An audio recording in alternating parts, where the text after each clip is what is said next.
security mu Kyenga Town Council. Nebaza nnyo ab'ebitongole ebyokwerinda security agencies zonna aba police semwai amaje mwenna mwebale effort gye mutadde this time.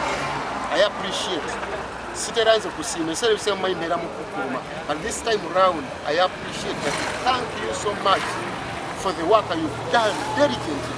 Mukozesa maanyi n'amagezi ne musobola okuzuula abantu bano abadde batutema ebijambiya mabegako abo baali baagala obinsibako, naye Mukama mulungi nensaba Katonda nnyo sapula eno gyemula nensaba kikoze bulungi tibabakutte abamu n'okukkiriza ne bakkiriza, naye kati nsaba era ab'ebyokwerinda mwongeremu amaanyi bonna mu bafeffetti obukugu bwe mwakozesezza nga mubafuna mwongeremu obukugu obwo bonna baggweyo, kubanga tetulwanira Kyenga Town Council yokka, tulwanira ggwanga lyonna, kubanga babeera n'ebikoosi bingi nnyo nga bwetusuubula.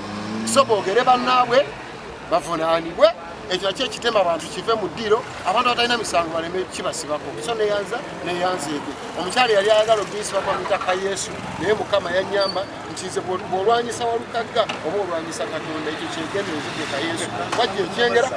Poliisi mbadde nkolagana nayo bulungi nnyo ebbanga emyaka gye mmaze emyaka 15 nga ndi nabo bonna badipisi abaddewo.